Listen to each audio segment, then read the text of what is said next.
Good evening छात्रों, मैं आपका व्यवसायिक शिक्षक दीपक सिंह।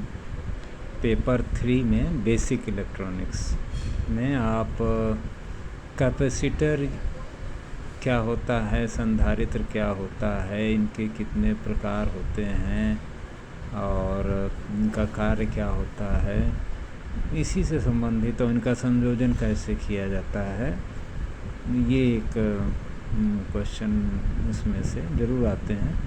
और आसान क्वेश्चन भी 2 नंबर में भी और 4 नंबर में भी, और यही चीज़ आपसे आपका पेपर 2 में भी पूछ लेता है, क्योंकि दोनों में लगभग कैपेसिटर और रेजिस्टेंस हैं, पेपर 2 में भी और पेपर 3 में भी।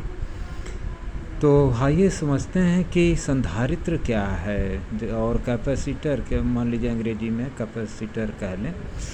तो कैपेसिटर मतलब कैपेसिटी से ये शब्द बना हुआ है, कैपेसिटी जो है इससे ये कैपेसिटर बना है। तो आवेश का संचय जो करना, अगर हम कहें तो आवेश का ये संचय करता है।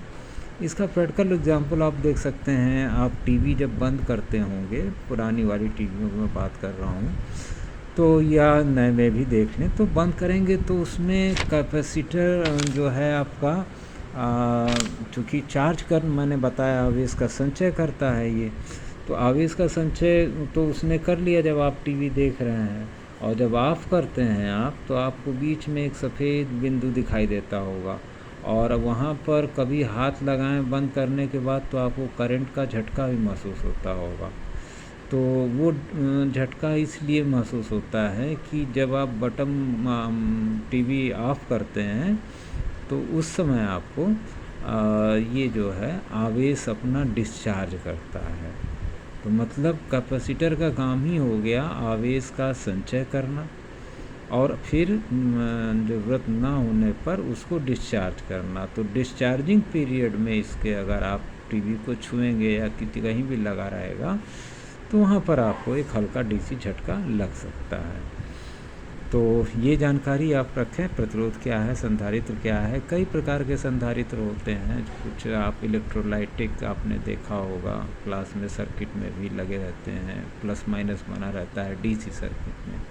पंखे में भी आप ऊपर देखे होंगे कैपेसिटर एक लगा रहता है, कंडेंसर बोलते हैं लोग उसको, तो उसका काम भी आवेश का संचय है।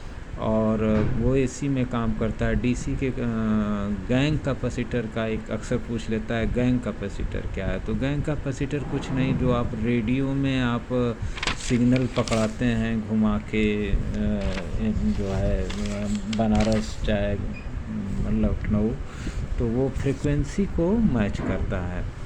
तो ये काम गैंग कैपेसिटर करता है। तो वो जो सुई आप घुमाते हैं, नॉब घुमाते हैं रेडियो की, तो वो एक तरह से आप कैपेसिटर घुमा रहे हैं, उसका मान सेट कर रहे हैं कि उसकी आवृत्ति बनारस से मैच कर जाए।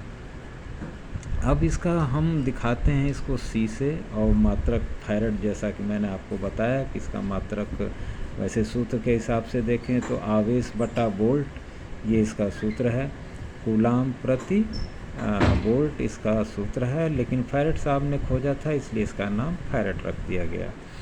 और याद रखने के लिए आप याद रखिए इसके मात्रक को, तो आप याद ही रख लेंगे। प्रतीक चिन्ह आप देख रहे हैं इस तरह का होता है बना हुआ। रेजिस्टेंस का भी मैंने आपको दिखाया था, कुछ इस तरह से था, आपको याद होगा, पिछले चैप्टर में देख लीजिएगा, और उस वीडियो में आपको हमने दिया है। और हमेशा याद रखिए एक फार्मूला, मिली, माइक्रो, नैनो, पिको।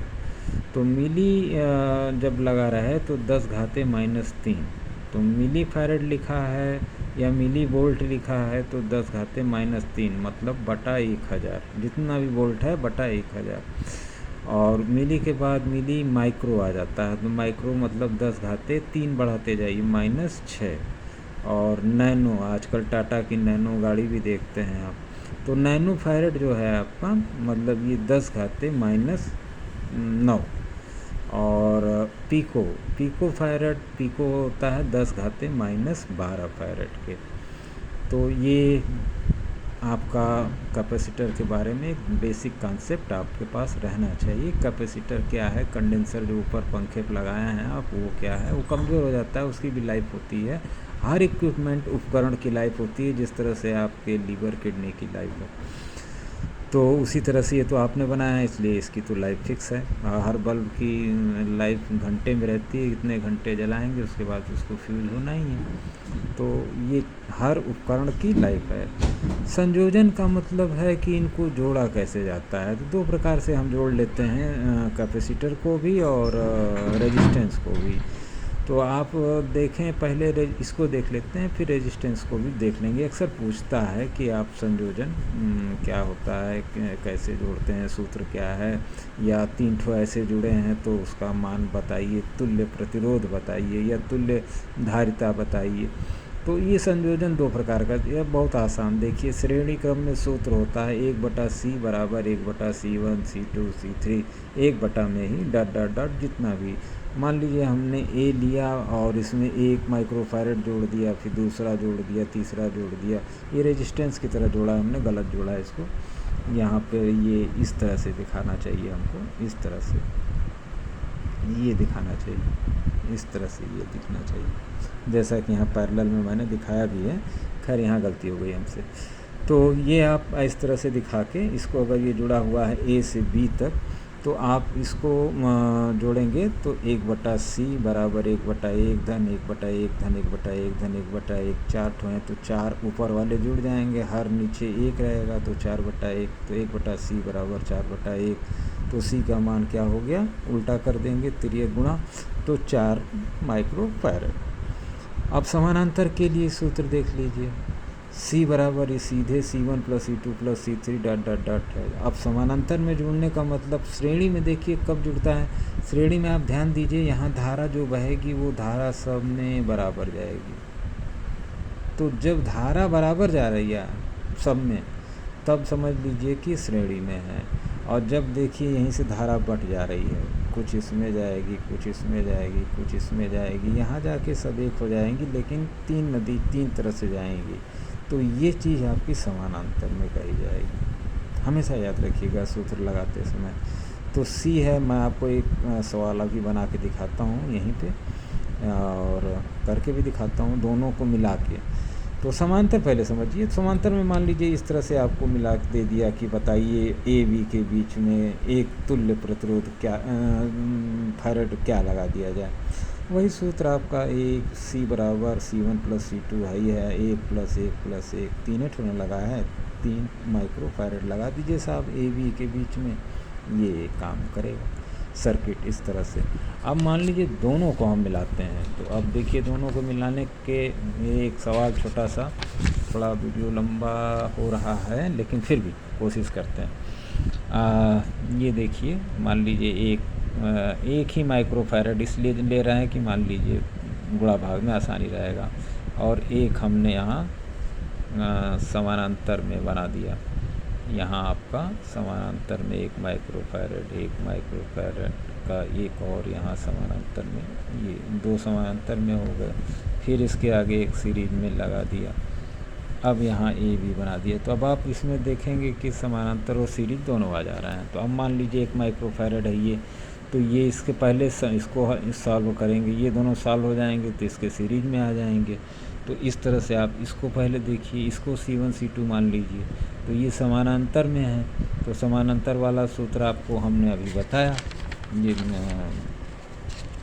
समानांतर वाला सूत्र देखिए डायरेक्ट जुड़ रहा है, यही सूत्र है आपका डायरेक्ट C1 + C2। तो यहाँ पर आप समानांतर वाला सूत्र लगाएंगे तो C बराबर 1 धन 1 बराबर 2 माइक्रोफैरड। अब अगली सर्किट आपकी बन जाएगी, अगर आप बनाएंगे अगली सर्किट तो आपकी एक इस तरह से बन जाएगी। अब ये बीच में ये 1 माइक्रोफैरड है, ये 2 हो जाएगा 2 माइक्रोफैरड, और फिर इसके आगे ये 1 वाला है ही है, ये सब तीनों 1-1 के हैं, तो ये 1 वाला रहेगा, ये बी हो गया। अब ए बी के बीच, अब ये देखिए सब में धारा एक जैसी जा रही है, तो ये श्रेणी में हो गए आपके 1 माइक्रोफैरड। तो अब जब श्रेणी में हो गए तो 1/C धन 1/1 धन 1/2 धन 1/2 1 अब जोड़ लीजिए, 2 नीचे लीजिए, 2 प्लस 1 प्लस 1/1 कर लीजिए इसको, तो 1 2 2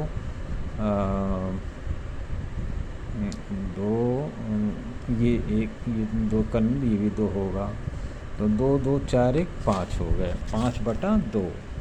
तो सॉरी पन्ना पलट जा रहा है, तो 5/2 हो गया ये आपका, 5/2 जोड़ लीजिए। 1/c बराबर 5/2, तो c बराबर क्या हो जाएगा, 2/5। माइक्रोफैरड में सब हैं, तो माइक्रोफैरड आपका यही आंसर हो जाएगा। तो कैपेसिटर को आप इसमें समझें, और ये इसमें से सवाल निश्चित आता है, कैपेसिटर क्या है, श्रेणी क्रम में बताइए, संयोजन बताइए, कैपेसिटर क्या है, और कैपेसिटर से आप क्या समझते हैं। अब इसका संचय करना, डिस्चार्ज करना, और इसका कार्यविधि यही है। और AC/DC में आप देख ही रहे हैं, कंडेंसर पंखे के ऊपर वाला और सर्किट में लगे हुए। तो बाकी वीडियोस को और भी सुनिए, और कुछ जो क्लास में आपको कन्फ्यूज़न हो बिल्कुल पूछिए खुल के।